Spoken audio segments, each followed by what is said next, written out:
কচু কত ধরনের হয়, শোলা কচু, মান কচু, ওল কচু, গাঠি কচু। আর ওর বাবা দুদিন আগে নিয়ে এসছে শোলা কচু, সেই শোলা কচুই আজকে আমি বাটা করব।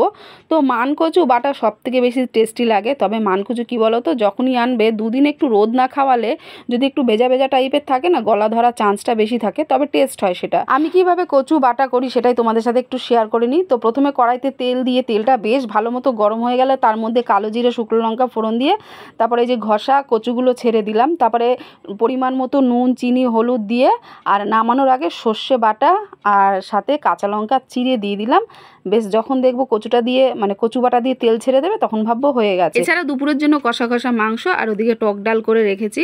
আজকে টুকটুকির একটা প্রোগ্রাম আছে, মানে ও দুদিন আগে তো টিচার্স ডে গেছে, তো সেই টিচার্স ডে উপলক্ষেই আজকে আর কি প্রোগ্রাম রয়েছে, সেখানে নাচ গান সমস্ত হবেই। তো ওর ভুরুটা একটু জঙ্গল টাইপের ছিল বলে আমি বললাম পাশের বাড়ির জেঠির কাছ থেকে যা ভুরুটা ব্লেড দিয়ে চেঁচে আয়, ভালো লাগবে, এখানে কপালটা বেশ পরিষ্কার পরিষ্কার লাগবে।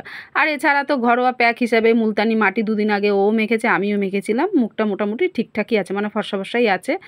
আর এই যে পাশের বাড়ির তোজো, ও এসছে মামার বাড়ি বেড়াতে, এখন ঈশানের সাথে খেলতে এসছে। তো ছেলে বললো মা আমি খেলছি, তুমি আমাকে ভাত খাইয়ে দাও কচু বাটা দিয়ে।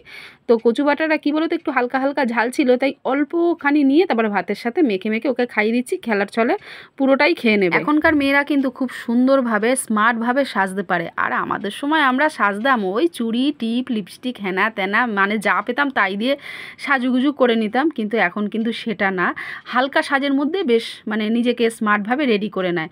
তো এখন বিকাল মোটামুটি 5:30টার মতো বেজে গেছে, এই যে পুরো টুকটুকি আমার তৈরি হয়ে চললো বন্ধুর সাথে ওইদিকে মিট আপ করে নেবে। তবে হ্যাঁ, ওইদিকে চলে গেছিলো তো তোমাদের দেখালাম, আবারও খানিকক্ষণ বাদে মোটামুটি 1 ঘন্টা বাদে আবারও বাড়ি চলে এসছে। তার কারণ ও যে কুপনটা নেবে সেটা নিতেই ভুলে গেছে, তাই একটা বন্ধুর সাথে চলে এসছে। এই বন্ধুটা অবশ্য শ্রীরামপুর থেকে এসছে। টুকুকে বললাম মনে করে তুই ফোনটা নিয়েছিস তো, কারণ দেরি হলে তাহলে কিন্তু তোর বাবা তোকে আনতে যাবে, আর যদি তাড়াতাড়ি হয় বন্ধুদের সাথে চলেও আসবি।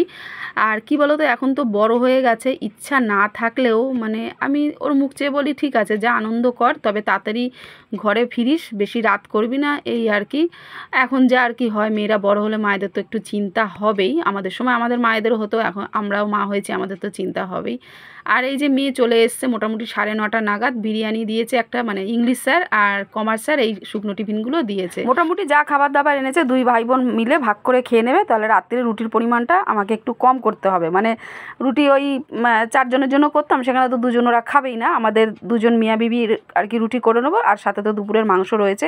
তো এখন ওকে চিকেন প্যাটিসটা আমি দিচ্ছি, খাবে না, তার কারণ ও দিদি ওকে বলেছে আমি তোকে বিরিয়ানি দেবো না সেই রাগেতে। তো আমি ওকে অনেক বলে কয়ে বুঝিয়ে তারপরে খাওয়ালাম ওটা। আর এই যে বিরিয়ানি দিয়েছে তো ওকে, ওখান থেকে তাও অর্ধেক খাবে আর অর্ধেকটা দিদিকে দিয়ে দেবে, পুরোটা খেতেও পারবে না।